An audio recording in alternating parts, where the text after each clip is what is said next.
Chapter 23. Then Paul, looking earnestly at the council, said, Men and brethren, I have lived in all good conscience before God until this day. And the high priest Ananias commanded those who stood by him to strike him on the mouth. Then Paul said to him, God will strike you, you whitewashed wall, for you sit to judge me according to the law. And do you command me to be struck contrary to the law? And those who stood by said, Do you revile God's high priest? Then Paul said, I did not know, brethren, that he was the high priest. For it is written, You shall not speak evil of a ruler of your people. But when Paul perceived that one part were Sosthenes and the other Pharisees, he cried out in the council, Men and brethren, I am a Pharisee, the son of a Pharisee, concerning the hope and resurrection of the dead. I am being judged. And when he had said this, a dissension arose between the Pharisees and the Sadducees, and the assembly was divided. For Sadducees say that there is no resurrection, and no angel or spirit, but the Pharisees confess both. Then there arose a loud outcry, and the scribes of the Pharisees' party arose and protested, saying, We find no evil in this man. But if a spirit or angel has spoken to him, let us not fight against God. Now when there arose a great dissension, the commander, fearing lest Paul might be pulled to pieces by them, commanded the soldiers to go down and take him by force from among them and bring him into the barracks.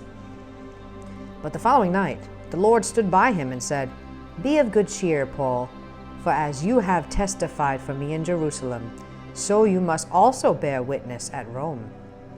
And when it was day, some of the Jews banded together and bound themselves under an oath, saying that they would neither eat nor drink till they had killed Paul.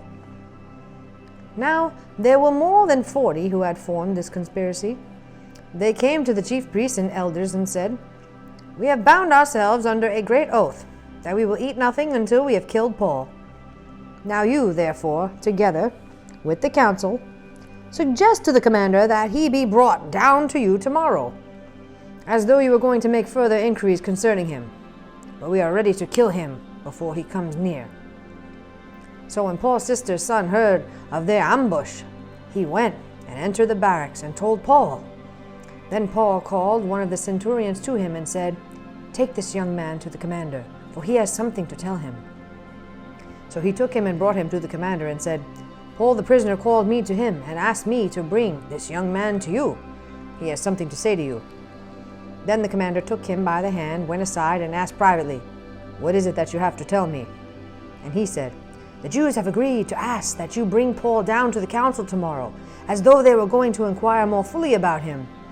But do not yield to them, for more than 40 of them lie in wait for him, men who have bound themselves by an oath that they will neither eat nor drink till they have killed him. And now they are ready, waiting for the promise from you.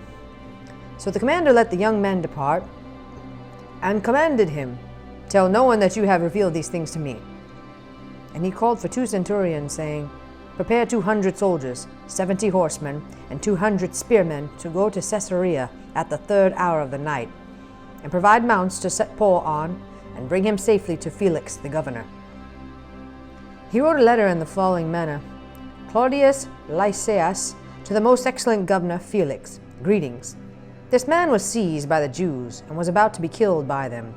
Coming with the troops, I rescued him, having learned that he was a Roman.